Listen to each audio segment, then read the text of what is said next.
en d'autres termes, on le brûlait, en fait, spécifiquement. Vous voyez?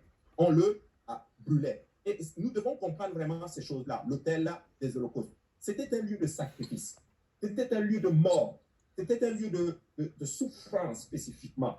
Et quand tu entrais dans le tabernacle, c'est la première chose que tu devais voir.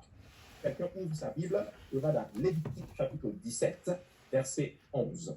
Lévitique chapitre 17, verset 11. Il est à l'écran aussi.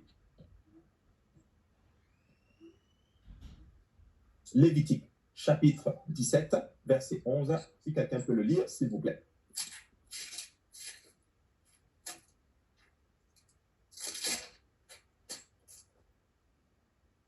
Je peux lire si vous voulez. Oui, ma soeur, tu peux y aller. Car l'âme de la chair est dans le sang. Je vous l'ai donné sur l'autel afin qu'il servît d'expiation pour vos âmes. Car c'est par l'âme que le sang fait l'expiation.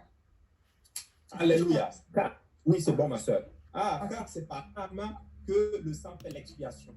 Dieu a donné cela parce que sur l'autel, lorsque c'était brûlé, en d'autres termes, c'était, si tu veux, c'était symbolique de l'expiation.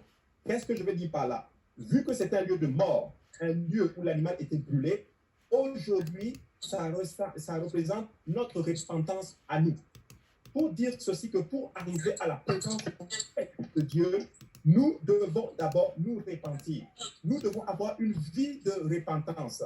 Celui qui n'a pas de vie de repentance, spécifiquement, ne peut pas admettre avoir, en d'autres termes, et avoir la grâce de Dieu. Écoutez-moi bien, mes frères et sœurs. Sans la repentance, vous n'allez jamais avoir la miséricorde de Dieu. Dieu dit ceci, il fait grâce aux humbles et il résiste aux orgueilleux. Alléluia. Et c'est très, très, très important de comprendre cela. Donc, l'autel des holocaustes est symbolique de la mort spécifiquement. Lorsque nous venons à Dieu, nous devons mourir à nous-mêmes, mourir à notre volonté. Qu'est-ce que la repentance? La repentance, en même, c'est être capable de reconnaître ses erreurs et poser des actions pour changer la situation, poser des actions pour devenir quelqu'un d'autre,